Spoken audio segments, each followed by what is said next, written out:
জাতীয় রাজনীতিতে একটি নতুন বার্তা দিয়েছেন প্রধানমন্ত্রী তারেক রহমান। তিনি স্পষ্টভাবে বলেছেন, দেশে ব্যক্তিপূজার রাজনীতি নয়, বরং নীতি, আদর্শ এবং বিশ্বাসের ভিত্তিতেই রাষ্ট্র পরিচালিত হওয়া উচিত।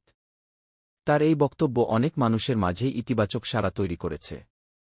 কারণ অনেকেই মনে করেন, একটি দেশের রাজনীতি যদি ব্যক্তিকেন্দ্রিক না হয়ে আদর্শ ও মূল্যবোধের উপর দাঁড়িয়ে এগোয়, তাহলে সেই রাষ্ট্র আরও শক্ত ভিত্তির উপর এগিয়ে যেতে পারে। এই ভাবনার প্রতিফলন দেখা গেছে জাতীয় সংসদ ভবনের ভেতরের কিছু পরিবর্তনের মাধ্যমে।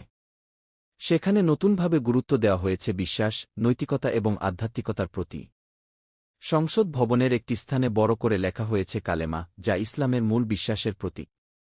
অনেকেই এটিকে একটি আধ্যাত্মিক বার্তা হিসেবে দেখছেন, যা মানুষের মনে আল্লাহর প্রতি আস্থা ও বিশ্বাসকে আরও শক্তভাবে স্মরণ করিয়ে দেয়। শুধু এটুকুই নয়, সংসদ ভবনের ভেতরে প্রধানমন্ত্রীর অফিসে যাওয়ার আগের দেয়ালেও বড় করে লেখা রয়েছে, সর্বশক্তিমান আল্লাহর উপর পূর্ণ আস্থা ও বিশ্বাসকে। এই বাক্যটি বাংলাদেশের সংবিধানের একটি গুরুত্বপূর্ণ নীতির কথাও স্মরণ করিয়ে দেয়। অনেকেই বলছেন, এই বার্তাটি শুধু একটি লেখা নয়, বরং এটি একটি মূল্যবোধের প্রতীক। এটি মনে করিয়ে দেয় যে ক্ষমতা বা পদ নয়, বরং নৈতিকতা, দায়িত্ববোধ এবং আল্লাহর প্রতি বিশ্বাসই একজন নেতাকে সঠিক পথে পরিচালিত করে। প্রধানমন্ত্রী তারেক রহমানের এই উদ্যোগ অনেক মানুষের কাছেই অনুপ্রেরণাদায়ক বলে মনে হয়েছে। অনেকেই মনে করছেন, যখন রাষ্ট্রের সর্বোচ্চ পর্যায় থেকে বিশ্বাস ও নৈতিকতার কথা বলা হয়, তখন তা সাধারণ মানুষের মনেও ইতিবাচক প্রভাব ফেলে।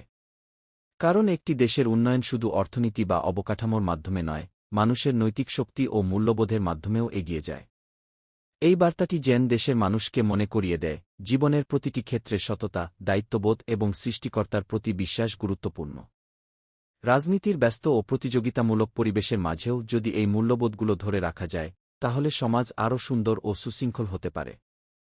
অনেকেই আশা প্রকাশ করছেন, প্রধানমন্ত্রী তারেক রহমানের এই চিন্তা ও বার্তা ভবিষ্যতেও দেশের নেতৃত্বকে একটি ইতিবাচক পথে পরিচালিত করবে, যেখানে ক্ষমতার চেয়ে বড় হবে দায়িত্ব, আর ব্যক্তির চেয়ে বড় হবে আদর্শ ও বিশ্বাস।